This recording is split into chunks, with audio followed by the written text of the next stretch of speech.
This video helps you to calculate percentages which don't end in a 5 or a 0.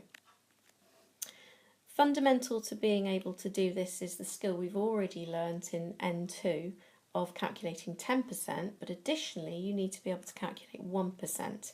1% is a hundredth of an amount, so we need to be able to either divide by 100 if you're feeling quite confident, or alternatively you can take a little bit of a easier option, which is to divide by 10 and then to divide by 10 again. I'll use both of these in the next couple of pages. So just quickly, let's work out 1% of an amount. Let's say it's 1% of 600. Then we can just say 600 divided by 100 would give us 6, or you could divide by 10, then divide by 10 again. 600 divided by 10 is 60, divided by 10 again is 6. Either way, you get the same answer.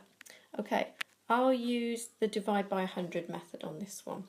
So, first thing we need to do to work out 32% is start with our building block of 10%. 10% would be 36. If we times that by 3 to give us 30%, then we will get 108. To work out the 2% that's remaining, first of all we need 1%.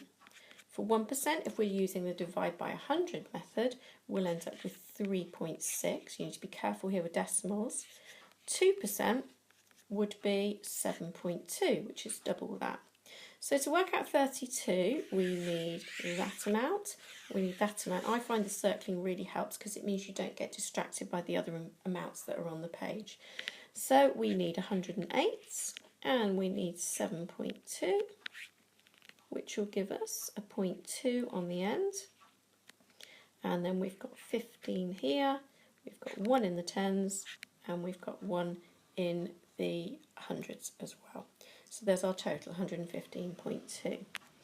For this one, I'll use the divide by 10, divide by 10 method. So to work out 43%, let's work on the 40 first of all. 10% would be 36 again. If we times that by 4, we get 40%. So doubling gives us 72, doubling again gives us 144. To work out 3%, the first thing we need to do is 1%. So if we use the divide by 10, divide by 10, 10% is 36, that's the divide by 10. Divide by 10 again, we get 3.6. You get the same answer. And then what we'd have to do is times that by 3. Not easy to do in your head, so I'll do a little calculation up here. We've got 3.6 times 3.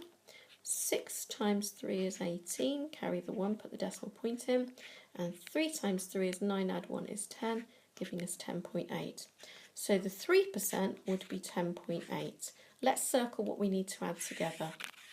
We need the 40%, we need the 3%, so altogether that will give us 154.8. There's our final answer.